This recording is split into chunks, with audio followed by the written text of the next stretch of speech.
মাশাল্লাহ ভর্তার রেসিপি বেগুন ভর্তা, ঢেঁড়স ভর্তা, কালো জিরা ভর্তা, টক পাতা ভর্তা, ডিম ভাজা, রসুন ভর্তা, আলু ভর্তা। ভর্তা দিয়ে পেট ভরা ভাত খাওয়া যায়, পেটের খিদাও মিটে। তো কীভাবে বানাইব? কিছু রসুন আর কাঁচামরিচ তেল দিয়ে আগে ভালো করে ভাজা নিব, লাল লাল করে। ভাজা হয়ে গেছে, এখন প্লেটে তুলে নিব আমি। এরকম করে ভাজতে হবে, এরকম লাল লাল করে। তারপরে আমি একটু কিছু তেল দিয়ে আর কিছু কালো জিরা ভাজবো। কালো জিরাটা ভাজতে এমনভাবে ভাজবো যে ভাজাটা ঘ্রাণ বের হয়, ভাজা হইলে ঘ্রাণ বের হবে। কালো জিরাটাও ভাজা হয়ে গেছে, এখন এক সাইড করে নিব। নিলে পরে কিছু অনেকখানি তেল দেওয়া, তেলটা নিচে জমবো। কালো জিরাটা তুলে যারা এই ভর্তার রেসিপিটা পছন্দ করেন তারা শেয়ার করে রেখে দিবেন।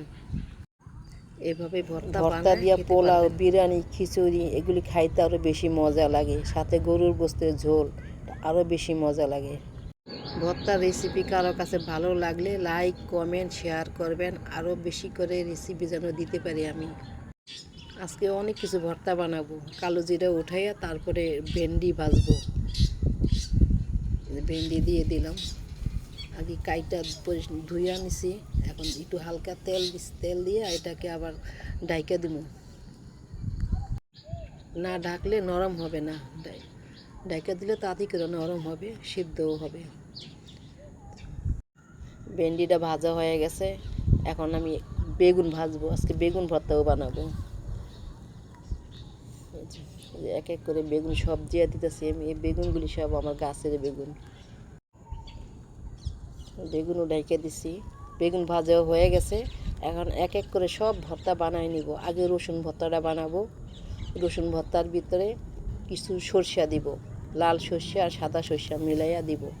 এখন শিল পাটায় কিছু ভাজা রসুন আর ভাজা মরিচ নিছি, আর যে কিছু সরষা দিয়ে দিছি। সরষা দিয়া রসুন ভর্তাটা আর বেশি মজা লাগে, আর এই ভর্তাটা খাইলে অনেক উপকারও আছে। ভর্তা হয়ে গেছে, একটু লবণ দিয়া এটাকে আর একটা বাটা দিব। এখন কালো জিরা ভর্তা বানাবো। কালো জিরাটাকে আগে একটু পাটায় বেটে নিব। নেওয়ার পরে রসুন, কাঁচামরিচ আর লবণ দিয়ে আবার বাটা দিব।